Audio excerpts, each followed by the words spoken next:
Assalamualaikum warahmatullahi wabarakatuh.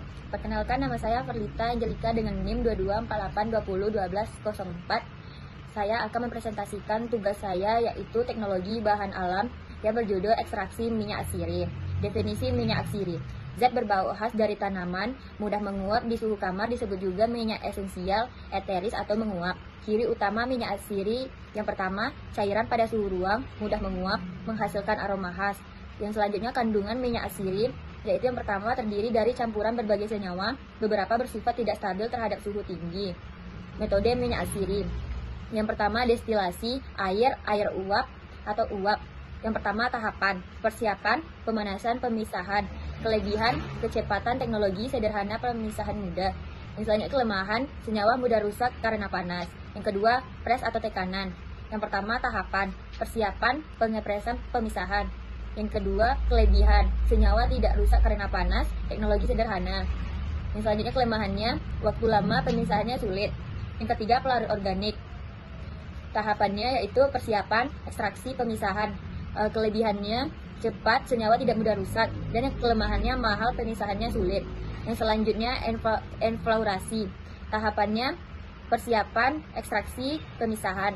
Kelebihannya tidak rusak karena panas, teknologi sederhana. Kelemahannya waktunya lama dan pemisahannya sulit. Yang kelima, maserasi lemak panas. Tahapannya persiapan, ekstraksi, pemisahan. Kelebihannya teknologi sederhana. Kelemahannya waktunya lama, senyawa bisa rusak karena panas. Baiklah, yang selanjutnya, pemurnian. Pemurnian adalah metode untuk komponen bahan alam murni yang memisahkan zat diinginkan dari pengotor dengan tingkat kemurnian 95-100%. Rekristalisasinya adalah proses pemurnian senyawa organik pada dengan melarutkan senyawa dalam pelarut panas lalu didinginkan hingga membentuk kristal murni. Prinsip kerja rekristalisasinya yaitu senyawa dilarutkan dalam pelarut panas. Pemilihan pelarutnya: pelarut harus hanya melarutkan zat target, tidak bereaksi dengan zat, dan memiliki titik didih yang sesuai. Alat rekristalisasi yaitu beker glass, hot plate. Yang kelebihan rekristalisasi yaitu dapat memisahkan zat murni dari pengotor dengan efektif. Pengotor mudah dipisahkan. Kekurangannya hanya efektif jika perbedaan kelarutan cukup besar antara zat murni dan pengotor. Dekantasi. Baiklah, selanjutnya dekantasi. Dekantasi adalah pemisahan campuran berdasarkan sedimentasi dan pemindahan cairan bening ke wadah lain. Cocok untuk campuran zat cair dan padat yang tidak saling bercampur. Prinsip kerja dekantasi yaitu mengendapkan padatan. Kelebihan dekantasi: alat sederhana, aplikasi yang luas. Kekurangan dekantasi: hanya untuk campuran yang tidak tercampur, tidak efektif untuk larutan dengan massa jenis mirip, kadang butuh sentrifugasi. Baiklah, selanjutnya sublimasi. Sublimasi adalah proses perubahan zat padat langsung menjadi gas tanpa melalui fase cair, lalu dikondensasikan kembali menjadi padatan murni, biasanya pada tekanan rendah. Alat yang digunakan dalam sublimasi antara lain kapas, kertas saring, kaki tiga dan kasa, bunsen, dan corong. Contoh zat yang dapat disublimasi yaitu kapur barus, yodium, amonium klorida. Selanjutnya, kelebihan metode sublimasi: dapat memisahkan senyawa padat dan dapat menguap dari campurannya. Hasil pemisahan sangat murni karena pengotor tidak ikut menguap. Kekurangannya metode sublimasi yaitu hanya bisa digunakan untuk campuran padat yang salah satunya mudah menyublim. Selanjutnya, vaksinasi dan isolasi. Definisi vaksinasi. Vaksinasi adalah proses pemisahan campuran menjadi beberapa bagian berdasarkan karakteristik tertentu. Tujuan vaksinasi yaitu mendapatkan fraksi aktif dari ekstrak.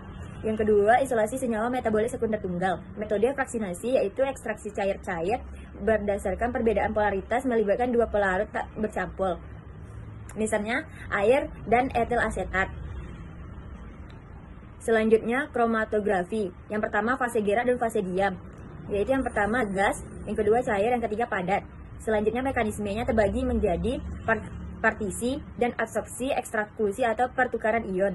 Baiklah, selanjutnya kromatografi lapis tipis. Memisahkan senyawa berdasarkan perbedaan kepolaran antara sampel dan pelarut. Yang pertama, fase diam yaitu silika atau alumina padat. Yang kedua, fase gerak yaitu cairan. Kegunaannya identifikasi komponen dalam campuran, menentukan kondisi kromatografi kolam, deteksi pemalsuan, kontaminasi, analisa kuantitatif. Kelebihannya yaitu cepat, yaitu dalam 15-60 menit. Dia bentuknya sederhana, butuh sedikit sampel, tidak butuh ruang yang besar. Kekurangannya tidak cocok untuk senyawa volatil. Selanjutnya, komputasi bahan alam. Definisi komputasi. Komputasi adalah cara untuk memecahkan masalah data menggunakan algoritma yang kini banyak dilakukan dengan komputer untuk efisiensi ketepatan. Penemuan obat baru, yaitu proses penemuan obat baru melibatkan berbagai tahapan mulai dari identifikasi target, penemuan senyawa aktif, uji laboratorium, hingga pengembangan dan uji klinis. Yang selanjutnya, database tanaman. Tersedia berbagai database seperti Dr. Duke's Phytoseminal and Ethnobotanical Database dan yang memuat informasi senyawa tanaman untuk mendukung riset obat herbal. Yang selanjutnya, prediksi aktivitas dan farmakologi obat. Tidak cocok untuk senyawa volatil. Terdapat aplikasi berbasis web seperti PAS dan Swift Artme yang digunakan untuk memprediksi aktivitas biologi dan sifat farmakologi senyawa obat secara in silico. Selanjutnya, molecular docking. Teknik ini digunakan untuk memprediksi interaksi antara molekul obat dengan target protein secara virtual sebelum dilakukan uji laboratorium. Sekian presentasi saya. Assalamualaikum warahmatullahi wabarakatuh.